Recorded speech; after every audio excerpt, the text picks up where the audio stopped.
जब से आप वीडियोस देख रही है, क्या क्या चीजें आपको गलत लगी? पहला वुमेन्स के बारे में स्लेव, वो बाद में कॉन्ट्रडिक्शंस, एक सूरा में एक था और अब एक सूरा में वो अच्छा बता रहे थे। कुरान इस लाइक कभी भी कंपैरेटिवली बात करता है, जब आइडियल के साथ, ज्यूइश के साथ, क्रिश्चियनिटी के साथ, वो अलोन नहीं खड़ता। वो इतना बड़ा है क्योंकि वो दूसरा रिलीजन के साथ डिपेंडेंट है। जब दूसरा रिलीजन बिल्कुल। नहीं हो, कंपैरिजन ना हो, तो कुरान कुछ भी नहीं है, इस्लाम कुछ भी नहीं है। She thank is a you. Brave girl and she is very intelligent. और थैंक यू। आपका जो बोलने का जो स्टाइल है, मतलब चूंकि आप साउथ से है, लेकिन जो हिंदी जिस तरीके से बोलती है, आई रियली लव दैट। तो बहुत मजा थैंक आता है। आपने जो अपने भाई की बात बताई थी, यू। तो आई वाज लाइक यार क्या स्टाइल है। Disclaimer, हम वाक और अभिव्यक्ति की स्वतंत्रता के बारे में भारतीय संविधान के अनुच्छेद 19 को जोर समर्थन करते हैं। उदाहरणों, छवियों और संदर्भों सहित यह वीडियो केवल मनोरंजन, सूचना और शैक्षिक उद्देश्यों के लिए प्रदान किया गया है। जय हिंद दोस्तों, आपका अपना एक्स मुस्लिम डिबेट रिव्यू चैनल किसी से भी फाइनेंशियल सपोर्ट की डिमांड नहीं करता है और ना ही क्राउड फंडिंग करता है। इस चैनल का मकसद सिर्फ एक्स मुस्लिम मूवमेंट से जुड़कर इस्लामिक कल्ट को लोगों के सामने रखना और जागरूक करना है। इसीलिए इस्लामिक कल्ट में फंसे बहुत से लोग तरह तरह के कमेंट करते हैं, चैनल की रिपोर्ट करते हैं, जिसके कारण चैनल शैडो बैन हो चुका है। सब्सक्राइबर होने के बावजूद व्यूज का आना बंद हो गया है क्योंकि यूट्यूब ने वीडियो की रीच खत्म कर दी है। इसीलिए आप सबसे गुजारिश है, प्रार्थना है, निवेदन है, जब भी आपके पास 10-15 मिनट का समय हो तभी वीडियो देखें, पर पूरा देखें। साथ ही लाइक करना ना भूलें और एक छोटा सा कमेंट जरूर लिखें। ऐसा करने से यूट्यूब वीडियो की रीच को रोक नहीं पाएगा और चैनल डेड होने से बच जाएगा। मुझे पूरी उम्मीद है आप सब थोड़ा सा सहयोग करके इस चैनल को डेड होने से बचा लेंगे। जी आफरीन जी। हाय भैया, मैं एक्स मुस्लिम हूँ। हाँ। Like I am from Tamil Nadu actually. अभी मैंने like last month, like 3 weeks पहले ही मैंने छोड़ा था इस्लाम को। अरे वाह। जी हाँ, आपके वीडियो सब देख के वाह वाह एक्चुअली आई एम वाह सो वाह वाह। Excited to talk with you because you are truly a inspiration. सच में दैट्स सो आप ग्रेट। 3 वीक पहले तक आप मतलब मोमिना ही थी, नमाजें वमाजें पढ़ती थी आप? बहुत नहीं, बहुत ज्यादा नहीं, क्योंकि मैं एक काफी आई मीन हिंदू बॉय को लव करती हूँ, इसलिए लाइक मेरा दीन छूट गया था। और फिर मेरी अम्मी ने बोला था कि ऐसा मत करो, गुनाह पे चले जाओगे, तेरे बच्चे गुनाह पे चले जाओगे, मैं गुनाह में चले जाऊंगी, ऐसा हाँ सब इमोशनल ब्लैकमेल करके मुझे दीन में डालने की कोशिश करे। और फिर हाँ। ओके, मैं ट्राई किया था कुरान पढ़ने की। मैं 3 बार दौर कर चुकी हूँ without knowing the one word of in Quran, सिर्फ लाइक ऐसे ही ये। पढ़ा आपने, तोते की तरह उसको, बस आपने जी क्या जी कहते हैं उसको, रिपीट करते गए। हाँ, ऐसा ही 3 बार करा था। अब मैं सोचा था कि लाइक पढ़ूं विथ मीनिंग, तब मीनिंग पढ़ा हाँ हो तो तब वो दिन ज्यादा होता है ना, इसलिए मैंने वैसे किया था। हाँ। आपके वीडियो देखने से पहले ही मुझे थोड़ा गलत लग रहा था, लाइक वुमेन को कितना स्लेव से रखते हैं, एक इज्जत ही नहीं है, ऐसा सब देख के मुझे कुछ शक होता था। और हर एक वीडियो में लाइक साइंटिफिक वीडियोस होते हैं ना इंस्टाग्राम में, यूट्यूब में, सब मुसलमान बोलते हैं कि ये सब अल्लाह का ही जादू है, अल्लाह ही सब करता है, ऐसा बोलते। मुझे सब कुछ में कहीं को अल्लाह अल्लाह करते हो, अल्लाह सिर्फ इस दुनिया में नहीं है, सब अलग रिलीजन भी है, ये मुसलमान समझते क्यों नहीं? इतना इरिटेट होता है था उनका कमेंट्स देख के। तब एक इंसान ने आपका चैनल रेकमेंड किया था, लाइक बोल के ऐसा, ये आप लोग सब ब्लाइंड फेथ हो, just check the ex Muslim Sahil YouTube channel, you will know what the truth of Islam बोल के। देन मैंने आपके वीडियो सब देखा, स्ट्रीम्स में ज्वाइन किया था। आई मीन ज्वाइन किया, मैं देखा था लाइव 4 घंटा 5 घंटा। तब मालूम पड़ा कि कितना गंद है इस इस्लाम में। और मेरी अम्मी कह रहे बोला था, तो वो शॉक हो गई। और gratefully she is great mom, she समझ गई कि मैं एक गलत रास्ते में जा रही हूँ, बट उन्होंने मुझे इतना एल नहीं किया था, लाइक शाउट नहीं किया था, मुझे कुछ नहीं किया। उन्होंने समझा तू दीन से छोड़ के जाएगी ना, एक दिन फिर दीन में ही आएगी, इस्लाम में ही आएगी, मैं उसकी गारंटी देती हूँ। मैं बोली मैं तुमको सब देती हूँ, रेफरेंस देती हूँ, पूरा पढ़ो, तमिल में ही पढ़ो, because she know only Tamil, Urdu में बात करते हैं हम लोग। उन्हें नहीं, मुझे नहीं जानना। मैं जो तक जानती हूँ, आई मीन जो मैं जानती हूँ उसमें मैं खुश हूँ, यही कहती थी एक जब मिनट मैंने खाली आफरीन जी, 1 मिनट रुकना आप इधर। भाई बोलो। This is the reality. आधे से ज्यादा जो मुसलमान है, मोमिन हजरात है, इंक्लूडिंग मोमिनाएं, आधे से ज्यादा, मैं कहूंगा 70%, 80% का यही हाल है कि वो जानना ही नहीं चाहते। अगर आप उनको कुछ कहोगे तो वो सीधा बोल देंगे हमको जानना ही नहीं है, हम जैसे हैं वैसे ही ठीक है, मत बता, सीधा बोलेंगे बता ही मत। और ये लेवल पे जो रहते हैं, इनको निकालना भाई अपना सर फोड़ लो, और ये एक बराबर बात है। लेकिन ये क्योंकि सुनने के लिए ही रेडी नहीं है, वो कहते हैं हमको हमको बताओ ही मत, हमको सुनना ही नहीं है। तो ये बात बिल्कुल जो आफरीन जी ने कही है, और खास करके जो पुरानी जनरेशन है, खास करके उनमें ये चीजें मिलेंगी, फीमेल्स में, मेल में जो पुराने लोग हैं, तो वो कहेंगे कि नहीं भाई हमको सुनना ही नहीं है। तो ये बात इनकी बिल्कुल सही है, और यही हाल मेरे वहां भी है। आफरीन जी ने जैसा बताया कि उनकी माँ का जैसा कहना है कि भाई नहीं, हमको मत बताओ, हमको सुनना ही नहीं है, जितना मालूम है उतना काफी है। पुरानी जनरेशन को आप समझा नहीं सकते हैं, हमें न्यू जनरेशन को समझाना है, क्योंकि आने वाला समय इन्हीं के मुताबिक होगा। नई जनरेशन बहुत ही प्रैक्टिकल होती है और उनकी वैज्ञानिक सोच ही समाज में एक बेहतर बदलाव ला सकती है। जब जब से आप वीडियोस देख रही है, क्या क्या चीजें आपको गलत लगी? पहला वुमेन्स के बारे में, वो बाद में कॉन्ट्रडिक्शंस, एक सूरा में एक था और अब एक सूरा में वो अच्छा बता रहे थे।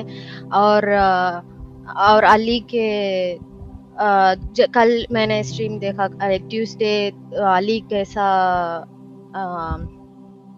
कौन कत्ल किया था, लाइक नॉन मुस्लिम, स्ट्रीम का नहीं, नॉन मुस्लिम को कौन इस्लाम छोड़ता है तो उसे किल करना है। और इसमें एक डिबेट चल रहा था कि नहीं, अली को ने मारने जिंदा वाले जला को दिया था।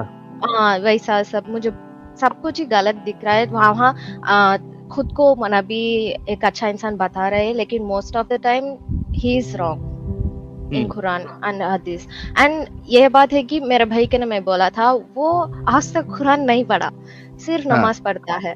और मुझे वो ऐसा गाली देता है कि तू कैसा ये बोल सकती है, तू नरक में मरेगी, तेरा खबर में क्या क्या होता तू देख, ऐसा पूरा मुझे बददुआ देता। डरा। हाँ, ये मैं उसके खुद की बहन हूँ, वो उससे नहीं फर्क पड़ रहा है, मैं कैसे भी जाऊं, लेकिन उसका इस्लाम सब बड़ा है, ऐसा सोचता है। सही बात है। ये कितनी लेके क्या बोला, नरक में मरेगी और खबर में क्या क्या खबर में तेरा क्या क्या मुश्किल होता तू देख, क्या कीड़े काटेंगे, सांप आएंगे, ऐसा बोल के गालियां देता था। और मैंने छोड़ दिया, कोई यूज ही नहीं है उसके पास बात करके। हाँ सही सही। सोचो कि कुछ पढ़ा नहीं है तो भी उसका ईमान कितना मजबूत है, दिमागी अपंगता उसकी कितनी मजबूत है, वो देखिए आप। तो ये चीज जो है ना, ये असल में ये ब्रेन कंडीशनिंग जो की जाती है ना भाई लोग, ये उसका कमाल है। आप खुद सोचो कि उसने पढ़ा नहीं है, वो उसने कभी कुरान पढ़ा ही नहीं है, ना हदीसों को पढ़ा है, लेकिन वो चीज उसको इस तरीके से फीड की गई है बचपन से कि भाई कब्र में अजाब मिलेगा, सांप काटेंगे, बिच्छू काटेंगे, हथौड़ा पड़ेगा, ये होगा वो होगा, ये इतना डाल दिया गया कि वो उसको हकीकत समझ के बैठ जाते हैं, एकदम उसको हकीकत समझ लेते कि एग्जैक्टली ऐसे ही होने वाला है। ये इस तरीके से कंडीशनिंग की जाती है। इसी वजह से मैं कहता हूं कि दुनिया में सबसे ज्यादा दिमागी अपंगता अगर कोई रिलीजन डालता है तो वो इस्लाम है। इनसे बड़ा दिमागी अपंग मैंने दुनिया में कहीं नहीं देखा। जी आफरीन जी, और क्या कहना चाहेंगी आप? जी, मैं ऑलरेडी आपका चैनल डालती हूँ कमेंट सेक्शन में जब भी कोई इस्लाम के बारे में बड़ा बड़ा बात करता है। एंड और ये बोलना था कि लाइक कुरान इज लाइक कभी भी कंपैरेटिवली बात करता है, जब आइडियल के साथ, ज्यूइश के साथ, क्रिश्चियनिटी के हम्म, साथ, वो अलोन नहीं खड़ता। वो इतना बड़ा है क्योंकि वो दूसरा रिलीजन के साथ डिपेंडेंट है। जब दूसरा रिलीजन बिल्कुल नहीं हो, कंपैरिजन ना हो, तो कुरान कुछ भी नहीं है, इस्लाम कुछ भी नहीं है। वो दूसरे रिलीजन को कंपेयर करके मैं बड़ा हूँ ऐसा बोलते हैं ये मौलाना बयानों में सब यही बिल्कुल बोलना चाहते बैसाखी के बिना इनका काम ही नहीं चलता। अभी यहाँ जी पे देखिए आप कि जो हम डिस्कशन करते हैं स्टार्टिंग में थोड़ा सा कोशिश करते हैं डिफेंड करने की, जब फंस जाते हैं हार जाते हैं तो सीधा उनका नेक्स्ट स्टेप यही रहता है बैसाखी। अच्छा आप जी हमको जी कह रहे तो ये हिंदुओं के बारे में क्यों नहीं कहते, उनके वहां ऐसा है, ईसाइयों के बारे में क्यों नहीं कहते ऐसा। उनका सबसे पहला टारगेट हिंदू है, हिंदुइज्म सही सही है सबसे मैं पहला टारगेट। जिसने भी कुरान और हदीसों को तर्जुमे के साथ पढ़ा वो इस्लामिक कल्ट को अच्छी तरह समझता है, पर अपने निजी स्वार्थ और अपने नाते रिश्तेदारों के डर से इस्लाम को खुलकर छोड़ नहीं पाता है। लेकिन इसके बावजूद बहुत से लोग इस इस्लामिक कल्ट को छोड़कर सामने आने लगे हैं। मैं भी नोट किया था ज्यादा बार हिंदू सनातनी धर्म के बारे में ही बोलते हैं। क्यों उसमें क्यों नहीं तुम गलत कर सकते हो, हाँ इस्लाम में ही क्यों? एग्जैक्टली बट तो पहले आपका कोशिश डिफरेंट करते हैं थोड़ा कोशिश करते हैं, उसके बाद फिर जब हार जाते हैं कुछ आर्ग्यूमेंट नहीं रहता है तो फटक से फिर दूसरे पे अटैक करना शुरू करते हैं। और आपका रिप्ले भी बहुत स्ट्रांग होता है क्योंकि वो धर्म नहीं बोलता है कि मारो, हम्म ब्लास्फेमी, कोई दीन छोड़े तो मारो, ऐसा नहीं बोलता आपका। नहीं है आप उनमें। और हाँ आपका और आदम भैया दोनों का डिफेंडिंग पॉइंट्स बहुत स्ट्रांग होता है कि कोई भी मान ले, बट ये लोग नहीं मानते, नहीं मानेंगे भी वैसा दिमाग नहीं नहीं में मानेंगे। फिक्र। क्या होता है ना आफरीन जी, मेरा एक्सपीरियंस है इस मामले में कि कई बार क्या होता है ना कि किसी किसी को 100 चीज बताते ना तो वो 101 मतलब 100 चीज उसको कन्विंसिंग नहीं लगती या हिट नहीं करती, लेकिन 101वां चीज जो हम बताते हैं ना वो हिट कर जाती है।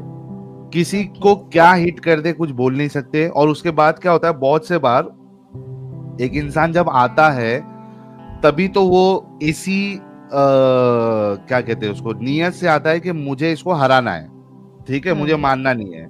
तो वो इस नियत से आता है तो वो बोल देता है, वो मानता नहीं है। लेकिन जब वो रात में उसको नींद नहीं आती है वो सोचता है कि यार मैं क्या बात किया, मेरे आर्ग्यूमेंट सही थे क्या। तो इस तरीके से जब वो सोचता है और हो सकता है 1 महीना 2 महीना 3 महीना या फिर बहुत से लोगों को थोड़ी जब मेच्योरिटी आती है तो उनको फिर समझ में आने लगता है। तो काम तो करेगा, किसी पे जल्दी करता है किसी पे आराम से करेगा। इस वजह से हमारा काम है कि हम मेहनत करते जाएं, फल हमें मिलेगा, अपने को उसकी चिंता नहीं करना है, आज नहीं तो कल मिलेगा ही। True true. तो बहुत अच्छा लगा आफरीन जी आप जुड़ी और कॉन्ग्रेचुलेशन टू यू। अभी थैंक यू आप सो जो है मच। वो हाँ अगर स्टडी कर रही है तो उस पे नहीं, मैं काफी फोकस काम कर करिए। रही हूँ। हाँ जरूर। और जो कोई भी मुझे रोज भेजा था गुलाब, थैंक यू वेरी मच, क्योंकि मैं चाहती थी कि मुझे रोज भेजो, इसलिए मैं ज्वाइन किया था और ये सब यार तैयार फिर किया से भेजो आफरीन जी के लिए, फिर से गुलाब भेजो सभी लोग। था। She is thank a you brave girl and she is very intelligent. और थैंक यू। आपका जो बोलने का जो स्टाइल है, मतलब चूंकि आप साउथ से है लेकिन जो हिंदी जिस तरीके से बोलती है आई रियली लव दैट। तो बहुत मजा थैंक आता है। आपने जो अपने भाई की बात बताई थी यू। तो आई वाज लाइक यार क्या स्टाइल है। और तो मैं फिर जाके सुनूंगी कैसा बात किया था मैंने। बिल्कुल बिल्कुल आफरीन जी, थैंक यू थैंक्स सो भैया। Very much for joining. Thank you. तो देखा दोस्तों, यही है असली इस्लाम। आपने अभी तक हमारे चैनल को सब्सक्राइब नहीं किया है तो प्लीज़ सब्सक्राइब कर लें, साथ ही बेल बटन भी दबा दें जिससे हमारी आने वाली वीडियो लगातार आप तक पहुंचती रहे। हम आगे भी इसी तरह इस्लाम को एक्सपोज करते रहेंगे। वीडियो अच्छा लगा हो तो लाइक और शेयर जरूर करें, कमेंट करना बिल्कुल ना भूलें। इस्लामिक कल्ट से बचें, अपना ख्याल रखें। जय हिंद, वंदे मातरम।